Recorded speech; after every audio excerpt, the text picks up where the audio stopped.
and welcome to PTV World's special transmission on the developing situation between India and Pakistan following the terrorist incident in Pahalgam, which of course Pakistan has condemned. We have seen in a series of measures and steps that have been taken by India, and after which of course reciprocal measures were taken by Pakistan. We've seen that the Deputy Prime Minister and the Foreign Minister along with the DG ISPR has held a joint press conference today in which they have outlined with evidence the implausibility of the situation and how this attack was orchestrated by India, and of course with reference to the evidence of state-sponsored terrorism and networks that exist operating from within India. We've also seen Pakistan engaging on multiple fronts with different countries, with most recent conversation between the Prime Minister on a telephone call with the US Secretary of State as well, apprising him of the situation and of course ways in which this can possibly de-escalate. Of course, Pakistan has made it very, very clear that however much responsibility and restraint Pakistan is exercising now, this will be very different if any misadventure is conducted against Pakistan, for which Pakistan is fully prepared to respond. And of course, we've seen this comment coming in within the press conference as well, that India may start the war, but it will be Pakistan who will end it. And so it's very important, of course, to critically understand what is going on at the moment and what can be the potential way forward for the developing situation, and what exactly will be the challenges and measures that we'll need to be mindful of, and who all can play a role in terms of moving forward towards de-escalation. That is going to be our focus in the transmission today. For this and more, as always, in the studios, I've been joined by senior analysts Pitafi and Raja Faisal, and we've also been joined online by Marshal Retired Masood Akhtar Saab, who's a defense analyst. Thank you very much, Masood Saab, for joining us and being a part of the discussion. And let me start with you, Masood Saab, with reference to how you see the current situation. Of course, you must have heard the press conference earlier today, and Pakistan's resolve and preparedness is very, very clear, and that of course has been reiterated within the press conference as well. But we've also seen that Pakistan simultaneously is taking a lot of responsible and diplomatic measures as well. But if you can also help us understand your perspective on the matter and how you look at this bilateral relationship at the moment, and given your understanding of the Indian psyche or the Indian government and the Indian armed forces, what do you think will be the way forward, and what all does Pakistan need to be mindful of given the current situation?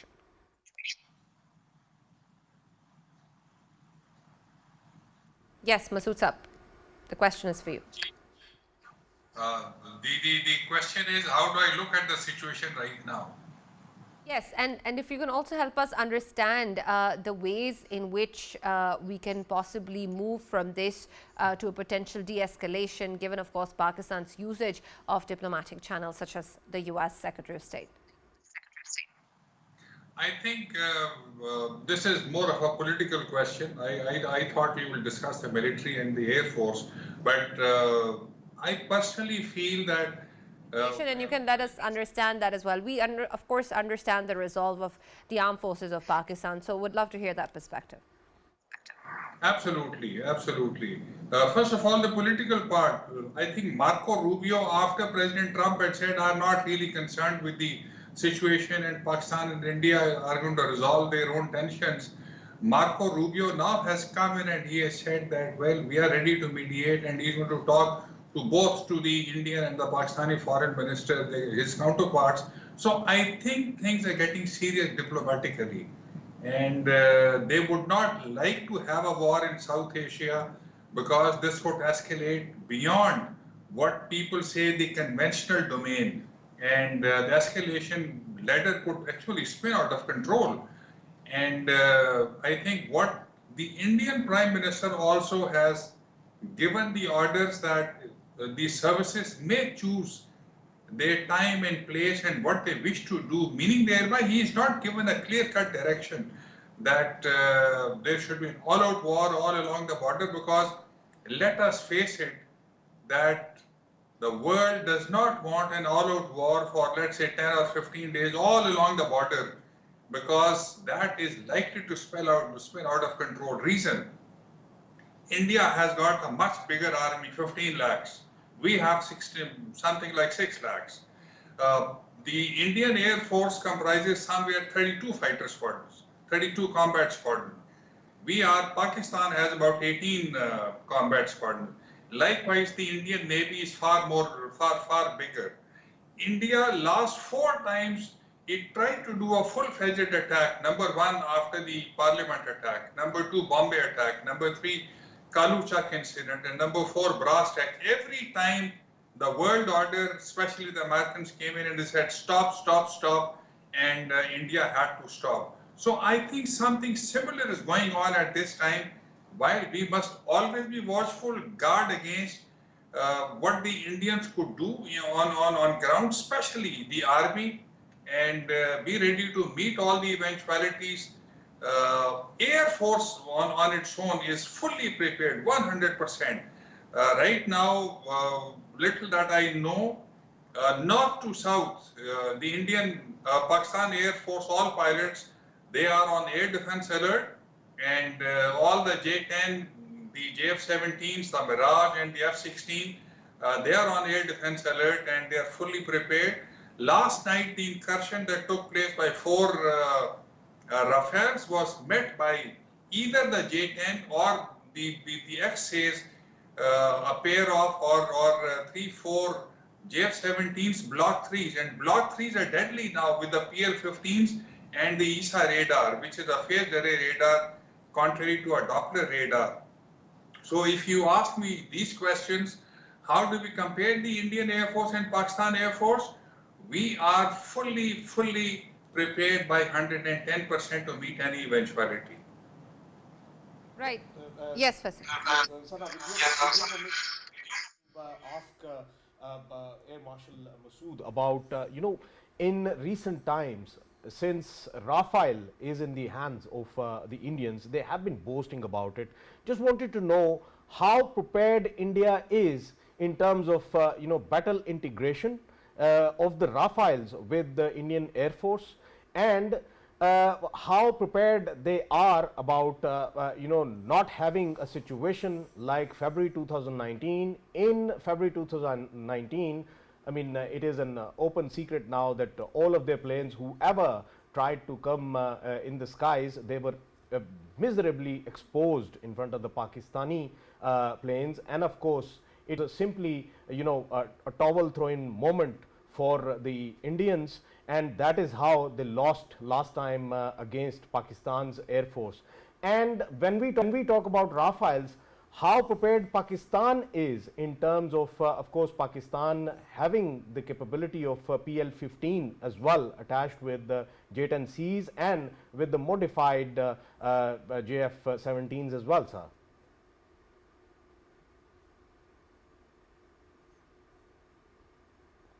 First time we heard was okay. First time we heard was from Prime Minister Modi during Swift record. Once they lost Abhinandan, they lost probably a Sukhoi 30 and they lost an Mi-17 in fratricide. So that is when he said that had they had Rafales, this would not have happened. They got the Rafales. But the Pakistani Air Chief Marshal Sidhu was smart. He's got good contacts with the Chinese. Within 6 months, he had the pilots trained, the aeroplanes flown in.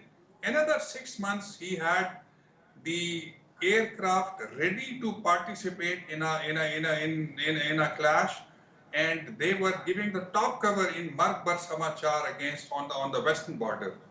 While the Rafale, it has a phased array radar, it has got the Meteor BVR, but the J-10C has got a big advantage. It has got a bigger nose.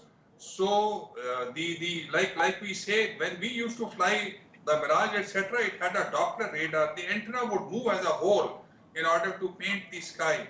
In this case, the antenna does not have to move, but there are thousands of small elements that keep transmitting and receiving back. The fact that it's a bigger radar, a bigger diameter, it has got a longer range, it is difficult to be picked up, difficult to be counted, and PL-15 has got a range of anything 200 to 300 kilometers, so average about 250 kilometers. The confirmed range of the Meteor is only 150 kilometers on the average, so it has a huge disadvantage. When it comes to Block 3, the Block 3 also now is carrying the PL-15 and it has got an ESA radar. there are 2 to 3 points of block. Probably last time block.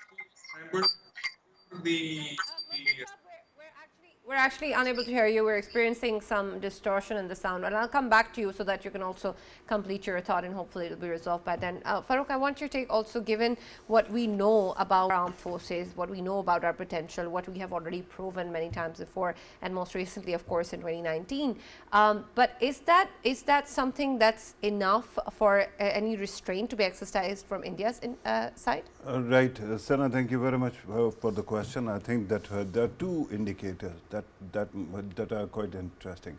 One thing, of course, Pakistan has declared and it has made it plain that we are ready, and if you must, then bring it on, right?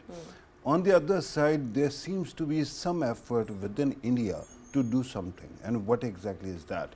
Until yesterday and until early in the morning today, the emphasis of their media or their focus was primarily on Pahalgam, nothing else. But then this much trumped up, cabinet meeting takes place, and after that, in the briefing, they seem to have tried to, divert or change the story or push the story out of the news cycle by actually introducing the new caste census that is going to happen along with this census, right? It was Congress's demand, and it is a huge step, and it is a good development. But the fact is that the media now seems to be confused. So it can be a misdirection. They might be planning something big, and they might actually come back to it. Or then, because they have also banned Pakistani analysts from participating in Indian channels, and one of the hot sausages made is that you have Pakistani individuals, and then you have their anchors and their experts, and they fight the fight. And by the way, Faisal is one of their favorites. Yes. So earlier, when he was talking about our racial stock, I was thinking that is why Indians like him, because he speaks their bhasha, race, caste, and all, right? But the fact is that there seems to be something that is going on. I hope that it is finally that the Indian government wants to de-escalate, but it can also be something else. Because yesterday it was claimed that Modi ji has empowered the armed forces to do what they want. The only problem, and I think that is a big kink in the whole thing, is that they haven't actually been able to produce the smoking gun. The 3 or 4 assassins, so-called assassins, they haven't been able to arrest them. They haven't been able to express to us what exactly was their route. How did they go there, and how did they manage to circumvent so many army deployments throughout Kashmir, right? So these are important questions. So without that evidence, their case is weak, and then it is clear that the US, China, Russia behind the scenes also, Arab world, Iran, umpteen other countries, I'm sure that Japan is, and North Korea, South Korea are 2 of my other favorite countries. They must also be actually chipping in. So there is a lot of pressure on India to step back. But as I was saying earlier, we don't know what they are going to demand in exchange for this. They might be blackmailing Trump administration to provide some concessions or give India some preferential treatment as was given between 2002 and 2024.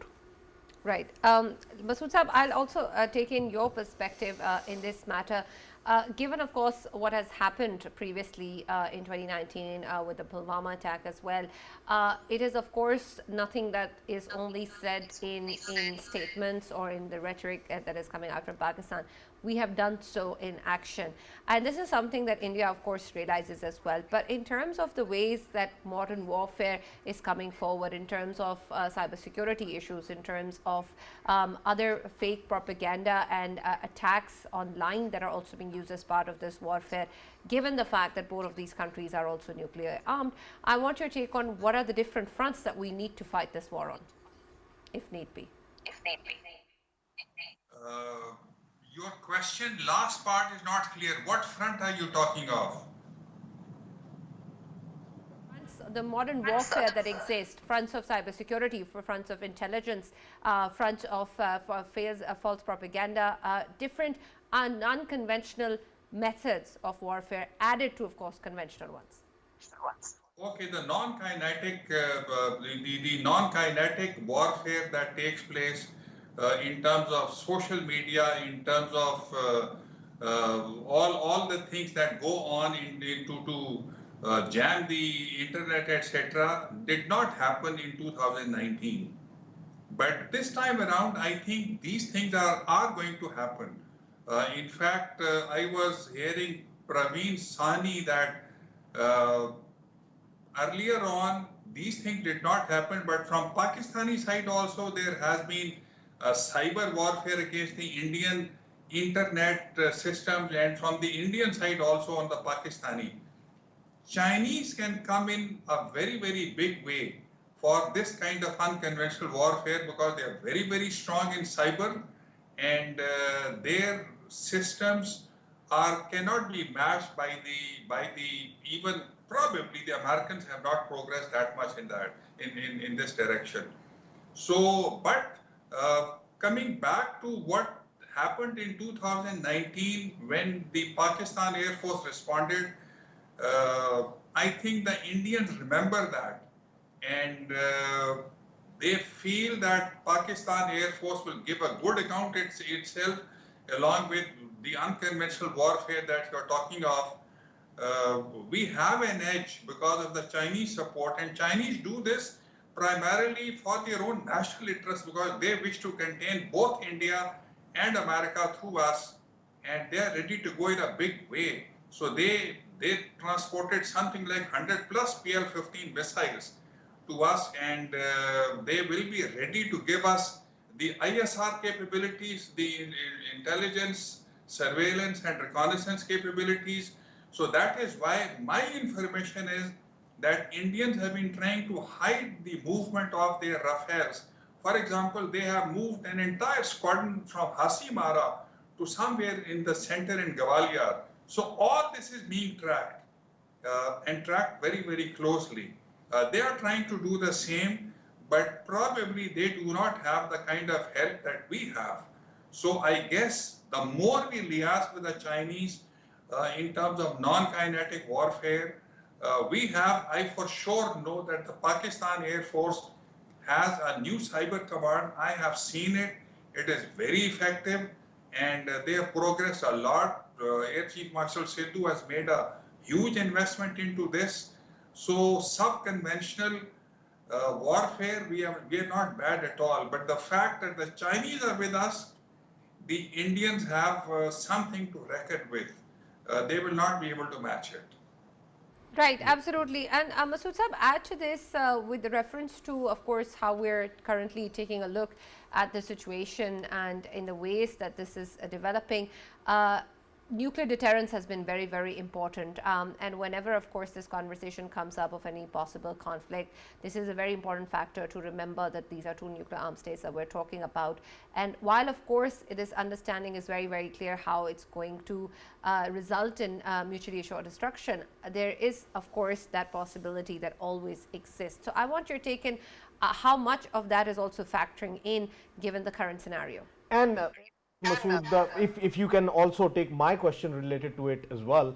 When we talk about battle preparedness of both sides, Air Force of India and of course Pakistan Air Force, and at the same time military as well, we know that Pakistan is a country that has been fighting against the terrorism, which is considered as a full-fledged war, which was Pakistan fighting since more than 20 years, whereas India, last time around, they had the taste of a full-fledged war was 1971.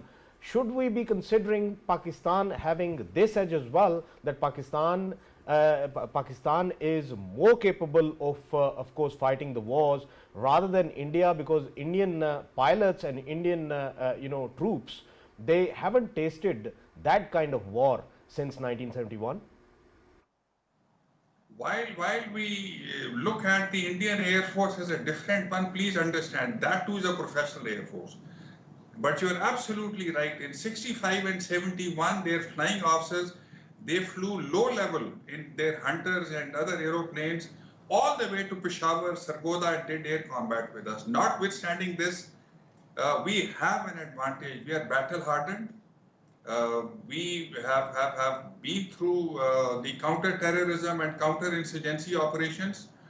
We went through the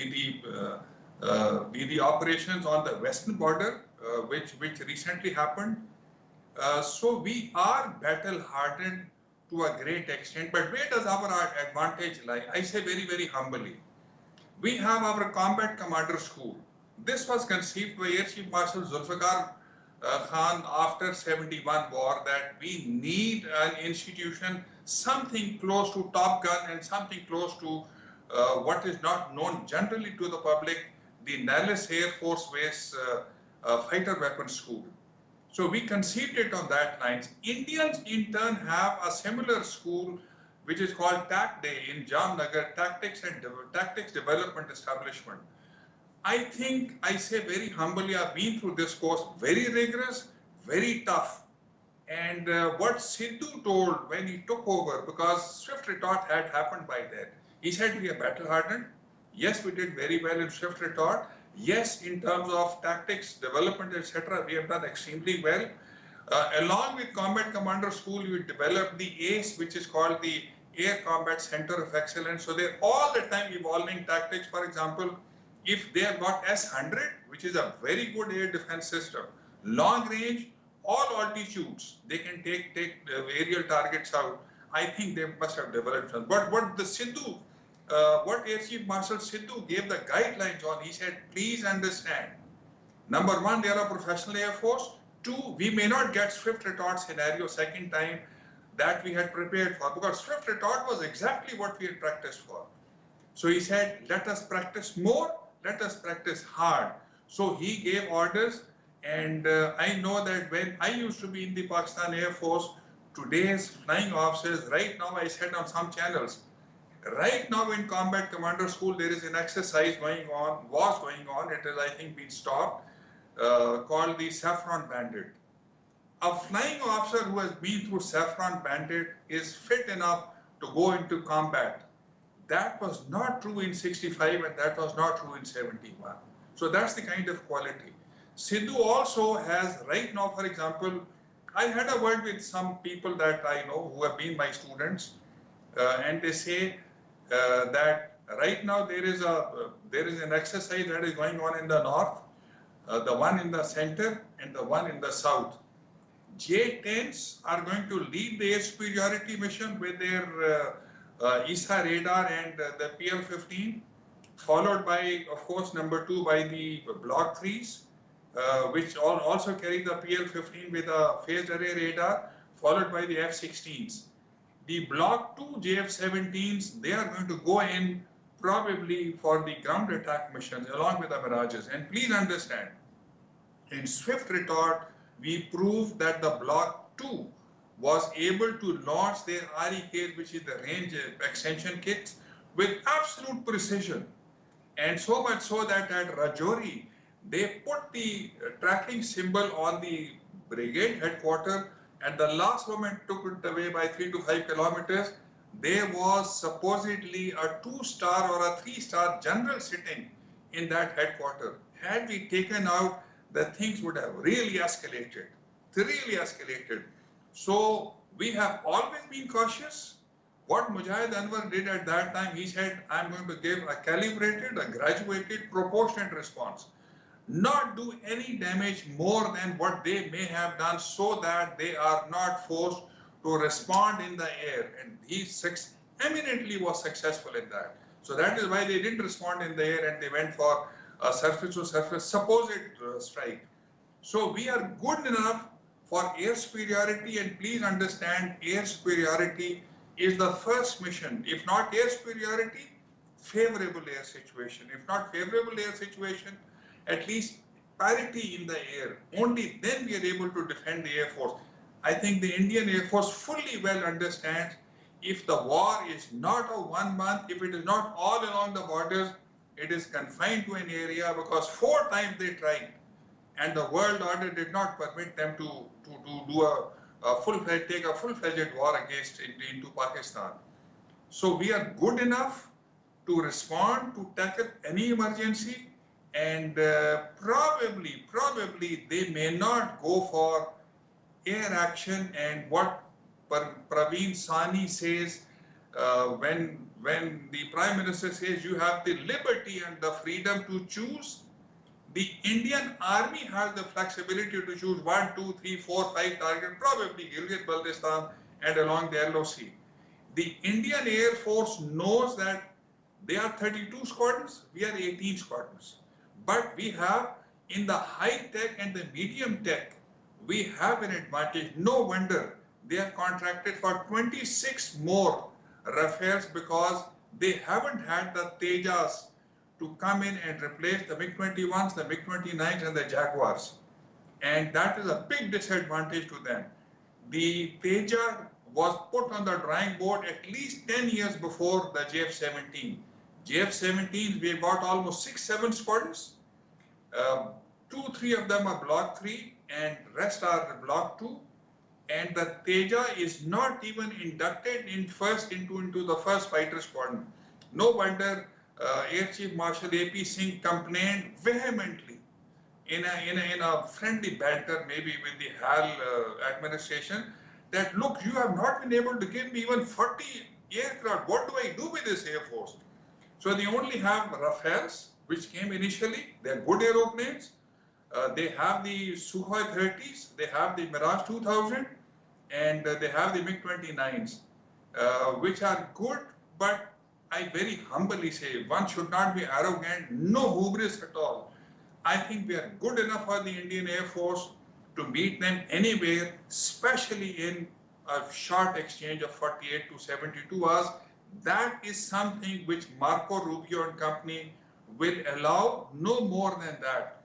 So hopefully, but we are extending hope. Hopefully, we are ready for anything that they bring up on the plate.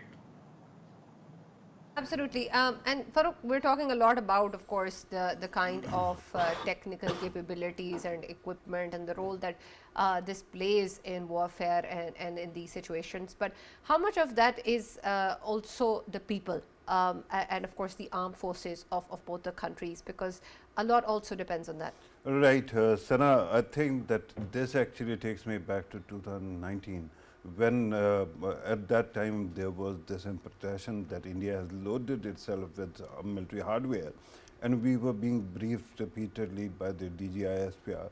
And this question, and then Army Chief also, the question then arose whether we have the kind of capabilities. The answer that we got was it is not merely machine, but the man behind the machine or the person behind the machine that matters also. Then we saw it in doing Balakot and all, right?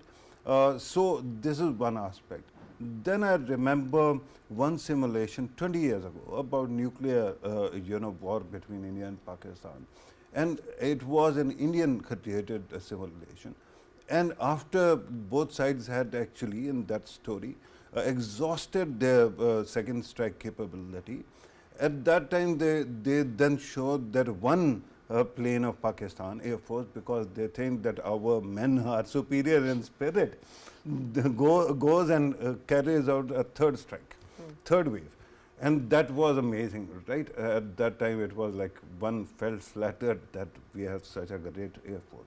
But our Navy has also done huge service. Repeatedly, India, every time we talk about India-Pakistan confrontation, the strange loves on Indian television screens immediately start talking about maritime blockade of Pakistan. And unfortunately, alhamdulillah, we have never seen our Navy doing, letting them do anything of the sort, right?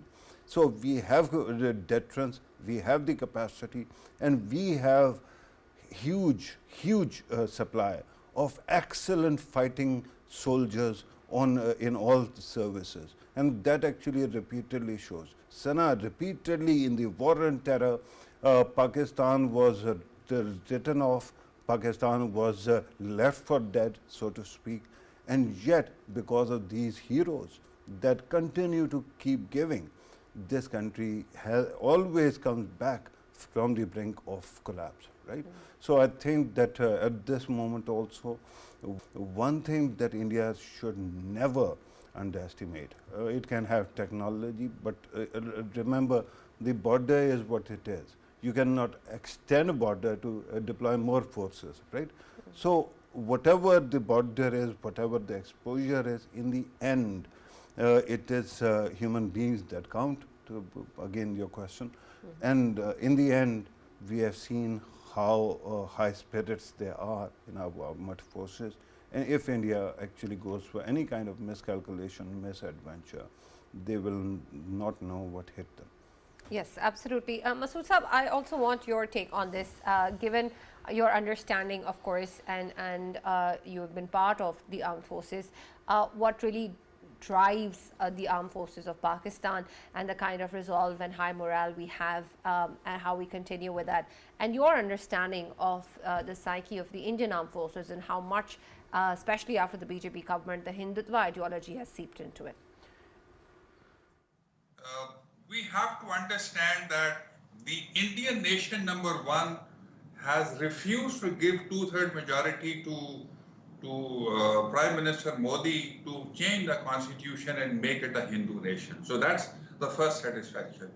The Indian military knows that how did they beat us in 71? They created a superiority in quantity of 10, 15:1 in terms of that is the only way that they could defeat us. And in terms of what is called TSR metrics, time, space, relative strength, if they do not have this kind of superiority, they will not be able to win. They fully understand that, we fully understand that.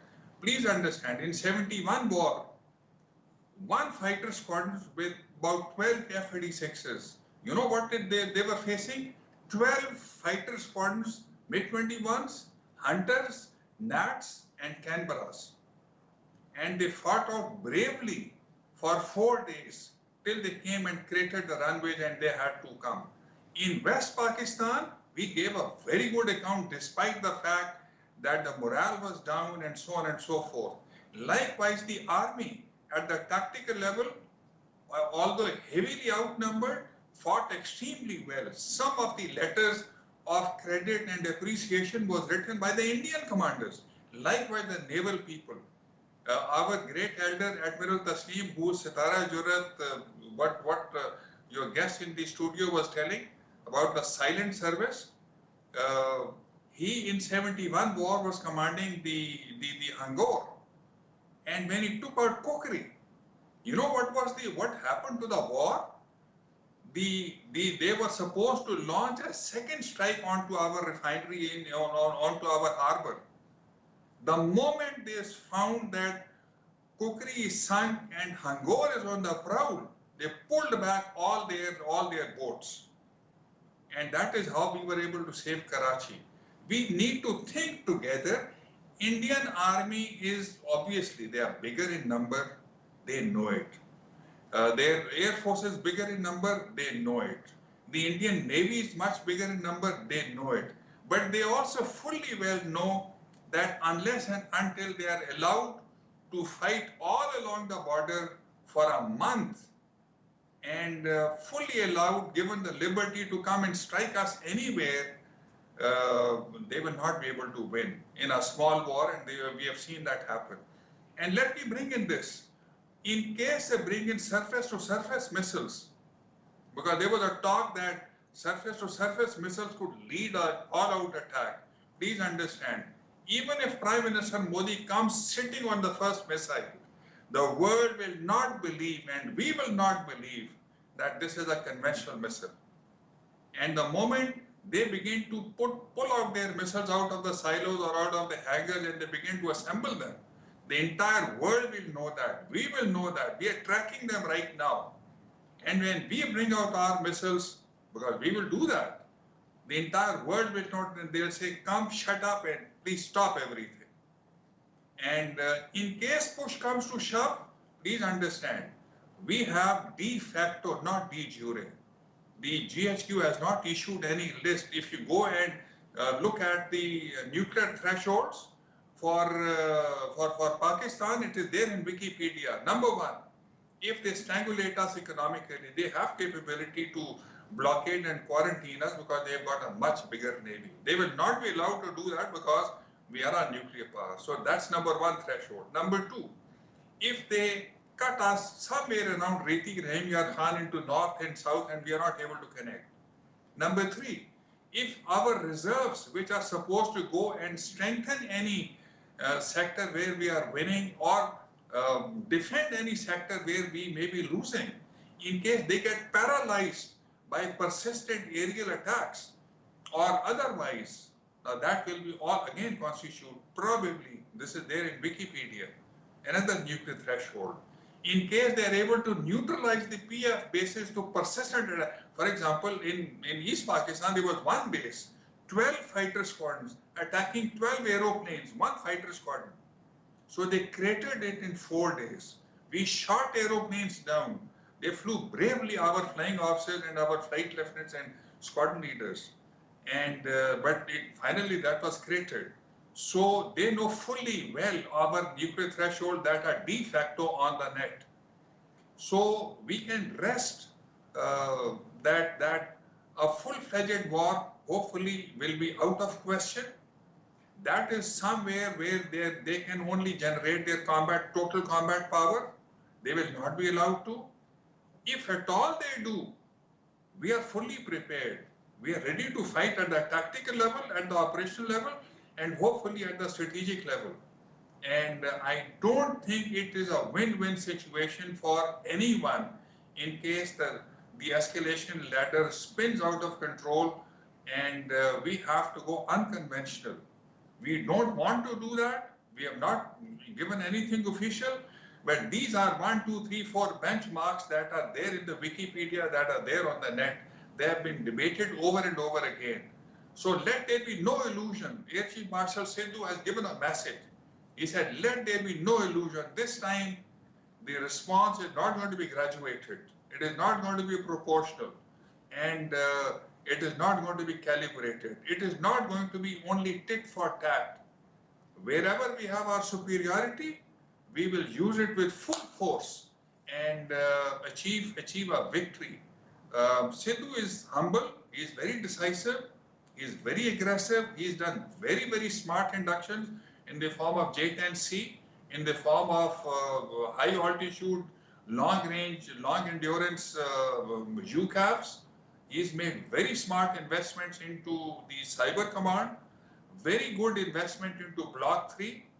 And when they were wanting to give Block 2, they said, okay, we will put in the ESA radar later on. He said, nothing doing.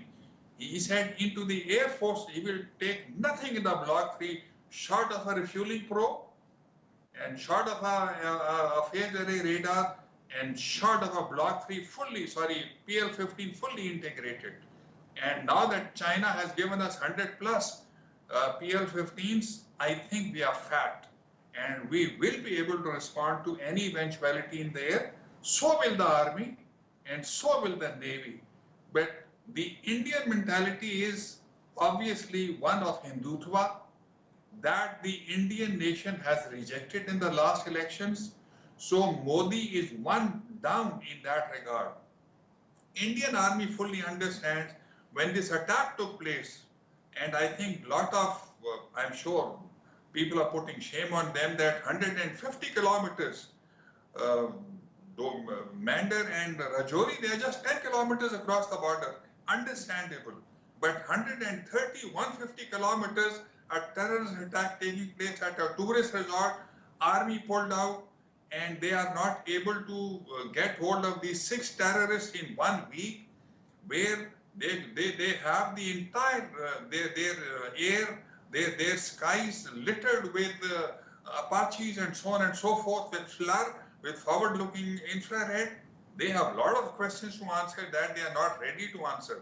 They are not ready to go for an international forensic audit or investigation. That tells the story. No wonder Marco Rubio has eventually come in. I think he will be talking to his counterparts both in India and Pakistan and put more sense to the Indian side, because they are crying their throat hoarse to take an alleged revenge. But I think Pakistan has made its case out, and we are not only diplomatically doing pretty well, militarily I think we are very sound, and India will think twice before attacking us all along the border or coming with a I had a question surface related to Absolutely, Indian move, sir. Masood Saab, we have a question for Sir, you. Yes, sir, I had a question related to Indian move, sir. When we obviously, talk about whenever there is some kind of escalation, whenever there is some kind of war hysteria from Indian side, what I have been, of course, witnessing, and I have been part of many of the programs as well, in which, of course, we have highlighted that every time when there is war hysteria, behind the curtains, there are some kind of deals going on related to procurement. Obviously, this time earlier you have been mentioning that 26 of the Rafales, they are the next one to be, of course, inducted and of course brought to India, and that too is a hefty amount for Rafales. And we know that India keeps on, procuring all of these weaponry from the Western side that has a huge toll, huge billions of dollars they are spending. It's already been said that more than $100 billion they have spent on procurements. Can we say that this procurement, as we have been hearing previously as well during the Rafale deals, there was a huge chunk of the billions of dollars of corruption that took place previously. This time around, can we say that it is all about the corruption favorabilities they are looking for, rather than simply going for an escalation? They just want a favorable environment for themselves, where they can mint some money for themselves? Quite possible, quite possible. Corruption, of course, is one part. When Bofors came, there was huge corruption. When other weapon systems came, there was huge corruption. Even Rajiv Gandhi was involved, supposedly involved into these things, against which there was, of course, an investigation into submarines and so on and so forth.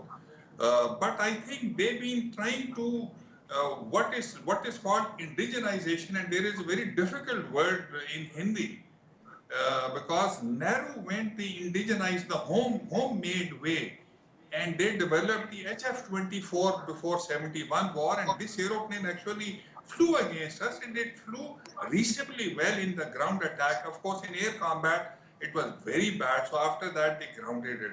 The second blunder that they have made is that while they may have had corruption and so on and so forth in the Rafale deal and in the Sukhoi 30s and so on and so forth, I think the second blunder that they made was they said Teja will come and will replace all those weapon systems. That did not happen at all.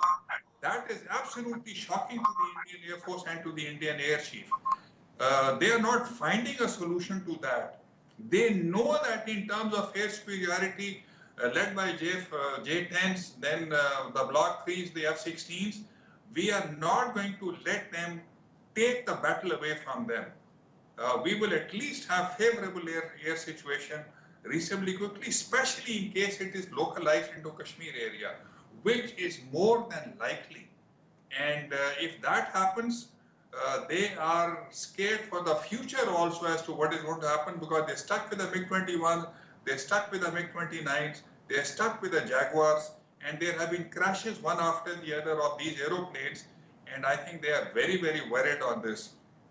We made some very, very wise decisions, although we do not have that base where we can say, okay, we go indigenize 100%, but please understand, in terms of JF-17, we said we will build 59% of the fuselage. Chinese initially tended to tell us that, look, you can't even develop a needle. So when you want to take first 45 Block 1 aircraft, we can produce 40 for you. You can produce 5 of them. And Air Marshal Farrukh at that time was chairman PSC board. He got it written from the Prime Minister and from the Chief of Air Staff that we are going to manufacture all the Block 1 in Pakistan. And he produced all those aeroplanes when there were no pilots to fly them, not enough pilots. Then, of course, we went for Block. So we have 59% of the fuselage, 100% avionics. I don't know as of now, because ESA radar is something that is being imported. That is a KLJ-7 radar from China, both the Block 2 and the Block 3. But we are quite self-sufficient. So corruption aside, we have made some good decisions. And Sidhu, for all he may be charged, he found money from somewhere. And mind you, because there is no base of niche technology, what he's done is something very smart. He created the NASTA, National Aeronautics Park, and Technology Park, Space and Technology Park, where young 25 to 30 years boys and girls, graduates, come with their backpacks, beautiful environment, and they are tending to design satellites and drones and radars and aircraft and so on and so forth. We haven't done bad at all. Corruption aside, they have a huge problem as to what they're going to do with some of those, I guess about 15, 20 squadrons which are surplus with them, and they can't do anything with them. And they don't have a replacement.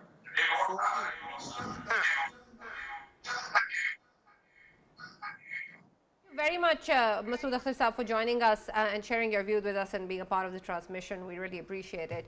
Farrukh, you wanted to add something in the end? Yeah, I just wanted to actually point out, and you can actually, I'm ready to take a polygraph test for that, right? Okay. Just to prove that I mean it. One thing that has happened in last 11 years, I hope that this situation de-escalates, but in last 11 years, I've been one of the biggest cheerleaders of India's moderates, their Congress and opposition parties, right? But they actually, this whole crisis and even Narendra Modi's policies, they seem to have exposed those moderates. Their bigotry is showing. So I tell you, and I'm not kidding, I tried many times, I failed, but this time, if this man actually manages to de-escalate the situation, I'm going to be a cheerleader for this side rather than the other. Right. Faisal, you want to add something?